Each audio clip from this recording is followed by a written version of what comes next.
Alors que pendant 10 ans déjà, la vie politique du Congo est dominée par deux grands leaders, notamment Félix Tshisekedi et Jacques Opango, aux côtés desquels se trouvent certaines figures comme Stéphane Tchichele et Kikunga Ngot, va émerger de façon imprévisible un autre homme, Fulbert Yulu. Juste 4 ans avant l'indépendance, malgré le premier échec, Fulbert Yulu prend de l'allure telle une flèche montante. Et le 15 août 1960, il est celui qui tient le discours de l'indépendance. Il est le président de la République. Comment cela a pu être possible? Vous l'avez compris, tout de suite, c'est l'histoire de l'abbé Fulbert Yulu, premier président de la République du Congo. Dans cette première vidéo, nous verrons brièvement le contexte politique avant Yulu, ses débuts en politique, ses alliances, les élections de 1956, 1958, 1959 et de 1961, sa rivalité avec Opango et l'unité nationale, son gouvernement, les causes de sa chute ainsi que ses réalisations. Dans la deuxième vidéo, nous parlerons longuement des causes de sa chute, de la gestion de son gouvernement, des accusations à l'encontre de ses ministres et de lui-même, du pourquoi il avait signé la lettre de démission, de son évasion, son exil, des tentatives de reprise de pouvoir. Enfin, une troisième vidéo sur les fameux Barbouzes et de sa relation avec le Congo voisin. Fulbert Yulu est né le 9 juin 1917 à Madjibou, dans le département du Pôle. En 1926, alors qu'il a 9 ans, il est baptisé et son parrain lui donne le prénom de Fulbert. En 1930, il est admis au petit séminaire de Brazzaville, puis au grand séminaire de Yaoundé. Le 9 juin 1946, Yulu est ordonné prêtre par Monseigneur Paul Biéchi, en compagnie de Benoît Gassongo, Raphaël Dangui, Théophile Mbemba et Louis Lubasso. Yulu va se consacrer pendant 9 ans à son sacerdoce. En octobre 1955, une délégation composée de plusieurs figures de l'ethnie Congo sollicite l'abbé Fulbert Yulu pour qu'il se présente aux élections législatives de janvier 1956. Leur objectif est de libérer les Congos des influences du matsouanisme. L'abbé Yulu accepte cette proposition, validée par le conseil ethnique, et décide de se porter candidat. Cependant, son initiative rencontre l'opposition de son évêque, Monseigneur Bernard, un Européen qui impose un veto cette même année. Le 11 décembre 1955, un mandat de l'archevêque de Brazzaville est lu dans toutes les paroisses, rappelant qu'aucun prêtre n'a le droit de participer aux élections. Malgré cette interdiction, Fulbert Yulu défie l'autorité de l'archevêque et maintient sa candidature pour le renouvellement de l'Assemblée nationale le 2 janvier 1956. N'étant plus en bon terme avec ses supérieurs et pour des raisons de discipline ecclésiastique, l'abbé Fulbert Yulu est envoyé à Mindoli, dans la région du Pôle. Il occupe le poste de directeur de l'école catholique. À une époque marquée par une forte contestation du pouvoir colonial, cette sanction renforce l'image de l'abbé Yulu comme victime d'une église congolaise, encore dominée par une hiérarchie européenne. À Brazzaville, un groupe de jeunes laris exprime son mécontentement en s'opposant à ce qu'il perçoit comme un édit de l'archevêque. Le 4 janvier 1956, ces jeunes attaquent le père Rameau, curé d'une paroisse de Brazzaville. Leur mouvement prend de l'ampleur et, le 8 janvier, ils participent au boycott des offices religieux dans les églises de Bas-Congo. À cette époque, Fulbert Yulu acquiert une aura mystique auprès de sa communauté, qui voit en lui un guide à la fois spirituel et politique. Ses partisans le considèrent comme l'incarnation de la résistance au pouvoir colonial et ne l'appellent plus que l'abbé. Une légende raconte qu'il se rendait aux chutes de la Lufulakari, lieu où fut jeté le corps du résistant Congo Bwetambongo. Il y aurait plongé pour prier et puiser dans les forces ancestrales, réapparaissant miraculeusement avec ses vêtements secs, renforçant ainsi sa réputation de figure quasi mystique. Lors des élections de 1946, sur une population d'environ 750 000 personnes, seulement 23 035 électeurs étaient inscrits. Et parmi eux, seuls 9 617 ont voté, révélant un taux d'abstention très élevé. Lors des élections du 17 juin 1951, sous le système à double collège, plus de la moitié des 53 579 voix exprimées furent des bulletins blancs. Tchikaya obtint 23 213 voix, Opango 13 176 et Samba Dalo 9 018. Les bulletins blancs, majoritairement issus des partisans de Matswa, provenaient principalement de la région du Pôle et de Brazzaville. Après l'invalidation de l'élection de Tchikaya par l'Assemblée nationale, un second tour eut lieu le 11 novembre, où Tchikaya remporta 20 844 voix, mais 12 037 bulletins blancs furent encore déposés. Fulbert Yulu s'intéresse très tôt à la politique, porté par son charisme et son influence grandissante au sein de la communauté chrétienne. Encouragé par son mentor, le père Charles Lecomte, il se porte candidat aux élections territoriales de 1947 dans la circonscription du Pôle, au sein du Collège africain. Yulu subit un échec retentissant. Ce revers s'explique par plusieurs facteurs. D'une part, son statut de prêtre engagé en politique suscite des réticences, notamment au sein de la hiérarchie ecclésiastique et d'une partie des fidèles. D'autre part, le paysage politique est alors dominé par des figures plus établies, comme Jean-Félix Sikaya et Jacques Opango, qui bénéficient de réseaux plus solides. Loin de se décourager, cette première expérience marque pour Yulu le début d'un engagement plus structuré. Il prend progressivement ses distances avec l'institution religieuse et affine son discours politique. s'appuyant sur les revendications identitaires des Congos et le mécontentement face à la domination coloniale. Ce premier échec ne fait que renforcer son ambition, annonçant son ascension future sur la scène politique congolaise.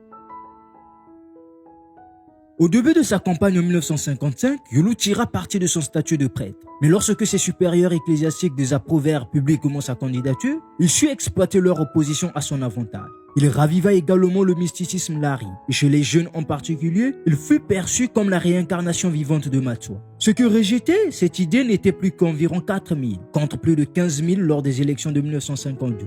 Lors des élections législatives de janvier 1956, l'abbé Fulbert Yulu fit une entrée remarquée sur la scène politique après une longue période d'inactivité. Profitant de la fragmentation du vote dans la partie sud du pays, il parvint à mobiliser les Lari, jusqu'alors en retrait, et à les transformer en une force électorale décisive. Reconnu comme l'héritier légitime de Matswa, il obtint un soutien massif lors du scrutin du 2 janvier. Ces élections, qui sont les dernières sous le système du double collège en Afrique noire française, furent marquées par une forte abstention dans le premier collège et une compétition intense dans le second. Malgré un nombre record de candidats, Yulu réussit une percée significative, terminant troisième avec 41 084 voix, juste derrière Tshikaya qui obtint 45 976 et Opango 43 976. Les partisans de Yulu vont s'affronter avec la police suite au retard dans l'annonce des résultats. Les forces de l'ordre furent attaquées et près de 500 arrestations eurent lieu. Mais les accusés furent finalement acquittés en raison de l'absence de preuves. Le 5 janvier, Yulu et Opango vont appeler au calme et vont critiquer la presse qui avait interprété les violences comme raciales. Yulu insista sur l'idée d'une union politique transcendant les conflits tribaux.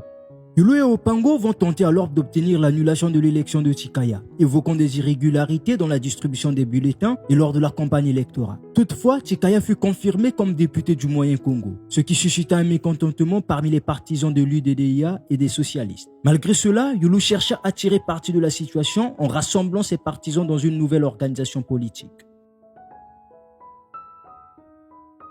L'Union démocratique de défense des intérêts africains, UDDIA, fondée par Yulu, a une origine double. Elle découle de la montée de Yulu lors des élections législatives de 1956 et de la volonté de Barthélemy Boganda et Roger Guerrillo d'implanter leur mouvement, l'intergroupe libéral oubangien, ILO au Moyen Congo. Ce dernier, fondé par Guerrillo, un homme d'affaires français, visait à rapprocher Européens et Africains. Certains Français de Brazzaville, favorables à Yulu, ont été convaincus par l'idéalisme de Guerrillo et ont formé un groupe appelé l'Union du Moyen Congo, UMC. Soutenu par Boganda, Yulu organisait ses partisans en un parti politique, l'UDDIA, qu'il a fondé à Brazzaville.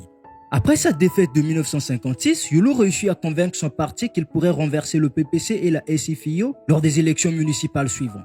Dans un tract, il affirma que l'UDDIA serait un mouvement unissant se poursuivant un idéal commun de justice et de progrès, soulignant qu'il comptait non seulement sur les Lari, mais sur l'ensemble du peuple congolais. Malgré ses tentatives pour rallier les socialistes et d'autres politiciens majeurs à son mouvement, Yulu échoua en raison des tensions tribales et des rivalités politiques. Toutefois, il enregistra officiellement les statuts de l'UDDIA en mai 1956. Parallèlement, Kikungangot quitte le PPC pour former le Groupement pour le Progrès Social au Moyen Congo, GPS. À Pointe-Noire, le conflit entre Tshikaya et Tshitchele ressurgit, Tshitchele soutenant l'UDDIA, où il avait été promu vice-président par Yulu. À Brazzaville, Yulu réussit à convaincre Dadé et son Front démocratique congolais de rejoindre l'UDDIA, bien que cela n'ait pas considérablement augmenté le nombre de partisans. En août 1956, le tribunal acquitta ceux arrêtés lors des émeutes des législatives, renforçant ainsi la légitimité de Yulu. En 6 mois, il transforma l'UDDIA en un mouvement capable de rivaliser avec la SFIO d'Opango lors des élections municipales. En termes de voix, la coalition menée par Yulu recueillit 20 907 voix sur un total de 38 519 exprimées lors de ses premières élections municipales sous le système à collège unique à Brazzaville. Ainsi, le poste de maire échut à Yulu, chef de l'UDDIA. Et parmi les 17 nouveaux conseillers municipaux, 11 étaient européens. Concernant les adjoints au maire, 3 étaient membres de l'UDDIA et 2 appartenaient à l'UMC. Fort de cette victoire, Yulu se lança rapidement dans la préparation des élections pour l'Assemblée territoriale de mars 1957. Il réorganisa son parti, élargissant son comité central et intégrant des personnalités comme Marcel Ibaliko et Jean Kiba, tout en cherchant à étendre son influence au-delà de son groupe. Il fit plusieurs voyages à Mayama pour honorer la mémoire de Matswa, renforçant ainsi son image auprès des nationalistes et des administrateurs français. Le 31 mars 1957, les élections de la première assemblée territoriale sont remportées par la coalition MSA-PPC menée par Jacques Opango et Félix Tshikaya, avec 23 sièges. Battant de justesse Fulbert Yulu, allié à Tshitchele, qui obtint 22 sièges. Yulu est nommé ministre chargé de la gestion des services de l'agriculture, de l'élevage, des eaux et forêts et de la météorologie. Ce poste est très stratégique car il peut être reçu avec tous les honneurs par les responsables locaux, ce qui pour la population locale est exceptionnel. Il peut avoir un contact facile avec cette dernière. En mai 1957, un conseil gouvernemental fut formé au Moyen-Congo, après les élections de l'Assemblée territoriale. Yulu, dirigeant de l'UDDIA, se trouva en opposition avec le MSA, qui contrôlait une majorité avec une voix de plus. Après de longues négociations, il fut décidé que les deux partis se partagent 5 portefeuilles chacun, avec la vice-présidence attribuée au MSA. Entre les deux leaders, tout allait bien. Mais le 11 janvier 1958, lors d'une réunion de 3 jours de l'UDDIA à Dolisie, de graves incidents mirent abruptement fin au modus vivendi récemment établi par Yulu et Opango. Alors que les délégués de l'UDDIA étaient rassemblés dans la cour d'un bâtiment privé, une pluie soudaine de pierres, de bâtons et de bouteilles les fit paniquer. Cette attaque provenait des fidèles partisans de Kikungangot, déterminés à interrompre la réunion. Les délégués de l'UDDIA durent se frayer un chemin et une bagarre générale éclata. Tout au long de la journée, les affrontements continuèrent dans le quartier africain de Dolisie, entre les militants des deux partis. Lorsque cela prit fin, le bilan était d'un mort, quelques blessés légers et plusieurs maisons incendiées. Le MSA et l'UDDIA se jetèrent la responsabilité et cet incident mena à une rupture totale entre les deux parties. Yulu proposa une rencontre avec Opango, mais celui-ci refusa catégoriquement, intensifiant ainsi l'hostilité. Christian Jail, principal stratège de l'UMC et proche conseiller de Yulu, jouait un rôle clé dans sa politique envers les colons. En mai 1958, Yulu fait de tout son mieux pour qu'il soit élu président de l'Assemblée, ce qui sera d'ailleurs une aubaine pour lui le 28 novembre 1958. En novembre 1958, l'affaire Yambo opposait l'UDDIA et le MSA au Moyen-Congo, créant des tensions à Pointe-Noire. Le 28 novembre 1958, l'UDDIA, désormais majoritaire, cherchait à prendre la présidence du conseil du gouvernement. Mais des commandos du MSA encerclèrent l'Assemblée, provoquant ainsi un chaos. L'Assemblée vota toutefois l'autonomie du territoire, fondant la République du Congo. Puisque le président déclare que, conformément à l'article 5 de la loi constitutionnelle numéro 1, l'Assemblée doit procéder à l'investiture du Premier ministre. Il convient de provoquer les candidatures. Une seule candidature est déposée, celle de M. l'abbé Fulbert Yulu. Y a-t-il d'autres candidatures? Aucune autre candidature n'étant déposée, l'Assemblée passe au vote. 24 députés sont en séance, 23 prennent part au vote. L'abbé Fulbert Yulu est investi Premier ministre à l'unanimité des 23 votants. L'UDDIA nomma Yulu Premier ministre et titulé ministre de l'Intérieur. Mais des violences entre le 28 et le 30 novembre vont faire 5 morts et 20 blessés. Le 28 novembre 1958, une loi constitutionnelle fixa provisoirement Brazzaville comme siège de l'Assemblée législative et du gouvernement. Les violences vont commencer à se calmer le 1er décembre grâce à l'intervention des forces de l'ordre. Le 2 décembre, Yulu présenta sa politique et proposa un gouvernement d'union, bien que des tensions demeuraient avec le MSA, qui réclamait des élections en mars 1959. Le 16 février 1959, des violences vont éclater à Brazzaville suite au blocage des tentatives du MSA d'imposer des élections immédiates, faisant 100 et 200 blessés. Yulu appela à l'unité nationale et condamna l'opposition. Il maintient son refus d'organiser des élections immédiatement. Mais en mars, il annonça un plébiscite dans le nord du pays pour clarifier les volontés des populations locales, ce qui fut accepté le 12 mars par l'opposition, à condition d'une supervision internationale. Fin avril, le gouvernement de Yulu fixa la date des élections législatives au 14 juin, ce qui va satisfaire le MSA-PPC, bien que certains dirigeants vont critiquer le retard et les violences de février. Le découpage électoral va provoquer des tensions, mais l'UDDIA l'emporta largement avec 115 sièges contre 16 pour les socialistes. Le MSA va perdre du terrain, notamment au nord et à Brazzaville. Le 28 juin 1959, la nouvelle législature investit Yulu comme Premier ministre. Il va maintenir Titjelé à l'intérieur et Vial aux finances. Pour apaiser les tensions, il proposa une loi d'amnistie libérant Opango et 35 autres prisonniers politiques. Il forma un gouvernement d'unité nationale sans les figures du MSA impliquées dans les violences de février, notamment Jacques Opango et Kikungangot. Le gouvernement comprenait 11 ministres et 4 secrétaires d'État, avec 2 portefeuilles attribués au MSA. Le 21 novembre 1959, suivant la loi constitutionnelle numéro 11, le titre de Yulu fut modifié du Premier ministre à président de la République du Congo, soutenu par Jacques Opango qui estimait que Yulu ne serait plus président d'un parti politique, mais de l'ensemble de la nation. Pour souligner la nécessité d'une unité nationale, Yulu va prendre Jacques Opango, son principal opposant, pour faire une tournée au niveau national et va publiquement remercier ce dernier pour services rendus à la nation. Et à la date du 15 août 1960, lors de la proclamation de l'indépendance de la République du Congo, Fulbert Yulu va intégrer Jacques Opango dans son gouvernement. Et le premier gouvernement de la République du Congo va se constituer ainsi. Président, Abbé Fulbert Yulu. Vice-président de la République, Jacques Opango. Ministre des Affaires étrangères, Stéphane Tshisekedi. Ministre de l'Intérieur et de la Justice, Dominique Zalakanda. Ministre de l'Éducation nationale, Prosper Gondion. Ministre de la Fonction publique, du Plan et de l'Équipement, Victor Sato. Ministre de la Production industrielle, Isaac Ibwanga. Ministre des Finances, Pierre Goura. Ministre du Travail et de la Prévoyance sociale, Simon-Pierre Kikungangot. Ministre de l'Information et porte-parole du gouvernement, Apollinaire Bazinga. Ministre de l'Agriculture, Germain Samba. Ministre des Travaux publics, Faustin Okomba. Ministre de la Santé, René Kinzunza. Ministre des Affaires économiques, Michel Kibongo.